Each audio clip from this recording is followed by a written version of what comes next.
Alright guys, so this video is all about what I think is the best defense in a real situation. And of course, generally speaking, the best form of defense is not to get hit to start off with. You'll see in a lot of my videos, and in fact you'll see all, for any martial art video or any type of fighting whatsoever, people will be saying guard, guard, guard, or protect yourself up, cover yourself up, yeah?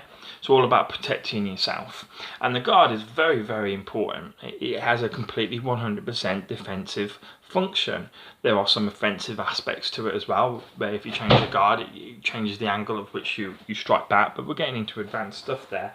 Ultimately, the reason we put a guard up is to protect ourselves against the opponent trying to hit us, okay? Because we block off and we prevent access to the vulnerable parts that we don't want getting hit. Now, of course, guards are never perfect because they can't cover the entire body. It's not like wearing body armor, like full plate mail or chain or full whatever medieval knights used to wear. All that steel armor. We can't do that with our hands and arms. We can't protect ourselves head to toe. We can only protect or add better protection to those bits that are vulnerable.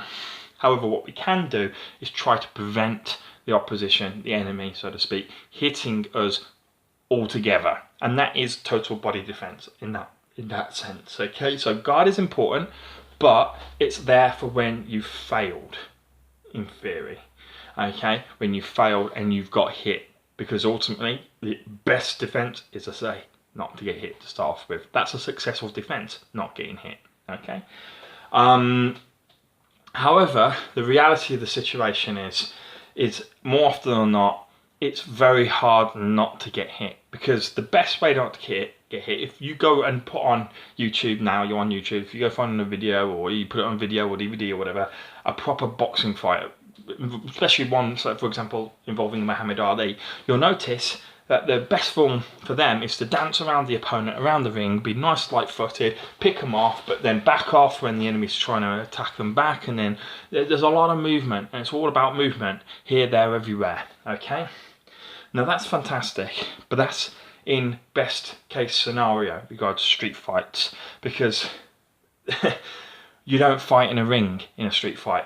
First of all, a ring is very big. You'll be surprised. If you've never been in a ring, rings are quite large. They really are quite big. There's a lot of room to move around, and their borders are very equal. It's a square or an octagon if you're in a cage, okay? So, you know exactly where the borders and boundaries are. You know where the limits of your movement are. But up to there, the floor is flat, even surface. Very good grip because it's canvas. You've got good footwear on, or you're fighting barefooted, one or two, and everything is set up perfectly to allow you to move to the best of your ability. However, in a street fight, one, you might have shoes on that are very slippy. You might have boots on like I wear, which are good at helping ankle support, and a steel toe cap, so they're great for kicking with. But I tell you what, you try to dance in them and they're clunky as fuck. They're clunky, okay? If you're fighting outside, it might have rained. You might be on grass. That's really slippy. A number of times I've nearly broken my leg in fights because I've slipped over simply because it's wet underneath me and I'm on grass, mud, everything. If you're in a street, if you're in a even concrete can be very slippy under if there's water or oil or something that's on it. Inside, okay, you've got people around you, okay. Which you might bump into. You might not be physically able to move because you're in a nightclub, for example, and there's a lot of dancers around you. You could be in a doorway. You're in a building. You've got doors. You've got steps. You've got loads of different scenarios where basically it's almost impossible to find a flat surface where no one is apart from you and your opponent, where there's no obstacles in the size of a ring. And that's why I will say it's actually very hard not to get hit. Consequently, well, not to get hit by moving out of the way. Instead, what you've got to do is manage your distance. That's the key. That's the key to not getting hit. Because I've had a few times in videos where I've shared before doing this martial arts series on heavy bag work and things like that, where people are saying, oh, you don't move enough and all the rest of it. Well, there's a reason why I don't move. as much as, say, a more light-footed individual. One, I'm not light-footed anyway. I've got to work with my own limitations. But two, well, I'm a Muay Thai fighter, so again, they tend to be a little bit more stable, a little less mobile than a boxer. But three, primarily, most of my things, my fighting is real, you know? And I understand that my fighting environment is never going to be perfect. And dancing around, if you can do it, do it. If you're in a perfect scenario to do it, do it. But most of the time, you're not. And the simplest and most effective way to do it, even in the ring, in my opinion, because it saves you energy, because you're not dancing around, running around the place, is to stay still. You don't have to move if you don't want to, but you move in response to your opponent.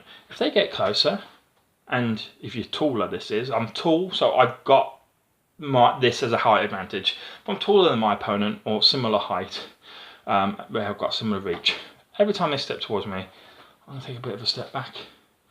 And as long as I keep them beyond their reach, say their arms are, say, a bit of a finger shorter than mine, I can hit them, but they can't hit me. Okay?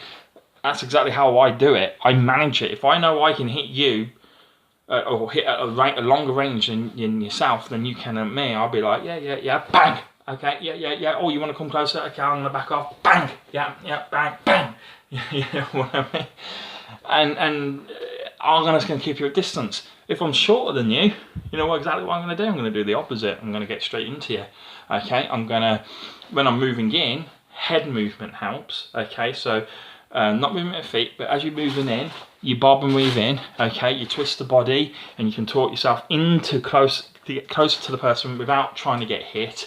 But generally speaking, if you're a shorter guy, you're going to get hit. That's the brutal reality of it. You're going to get hit trying to get close to them.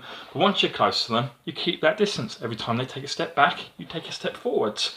And the reason for this is, say someone's close to me. Say their arm reach is roughly, that's their perfect distance. When I try to strike them, you see how bent my arm is. I can't hit them properly. Okay, I can throw hooks or I can elbow them or something along those lines, but I can't hit them how I'd like to hit you with proper nice flowing punches, or how most people try and fight. Most people aren't dirty enough to, or headbutt, okay? But regarding striking, I've minimized that tall guy's attacks. He can't jab me, he can't cross me, he can't do big swinging hooks against me.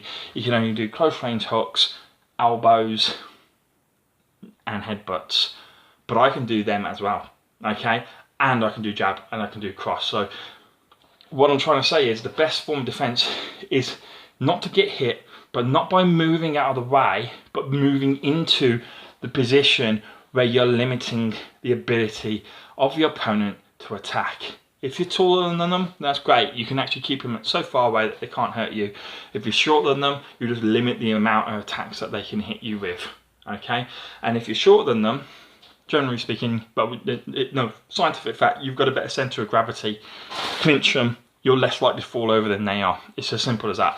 So, and then you can't get hit at all once you're in the clinch. If you've got a good grip on someone, there's very few strikes between the opponent, apart from knees and stuff, but you have to be quite trained in that. So that's my idea and what I think is the best realistic defence. Okay, not to be dancing around, but to just manage distance. I hope that makes sense, guys. I can always clarify, comment, and I can always do another video, or I can clarify in the comments in response to someone else's comments. Nice one, guys. Cheers, and see you soon.